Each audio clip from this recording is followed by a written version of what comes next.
میں آج اپنے پاکستانیوں کو، اپنے کارکنوں کو، سب کو، آج ہم غائبانِ نماز جنازہ پڑھ رہے ہیں مغرب کے بعد یہاں زمان پاک میں۔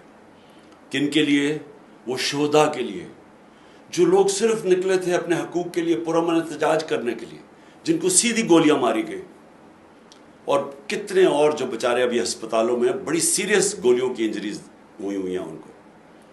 اور افسوس یہ ہے کہ کوئی اس کے اوپر تحقیقات نہیں کر رہی، کوئی اس کے اوپر انکوائری نہیں ہے، کوئی دنیا میں اجازت نہیں دیتا اس طرح کسی کو گولیاں مارنے کے لیے۔ آپ فرانس کے اندر دیکھیں، سیدھے سیدھے پیٹرول بم پھینک رہے ہیں پولیس کے اوپر، ایک آدمی کو گولی کسی نے نہیں ماری، کیونکہ آزاد ملک ہے۔ غلاموں سے یہ ہوتا ہے۔ جنرل ڈائر نے یہ کیا تھا، پرامن احتجاج ہو رہا ہے، ان کے اوپر گولیاں چلا دی، کیونکہ وہ ہمارے آقا تھے، ہم ان کے غلام تھے۔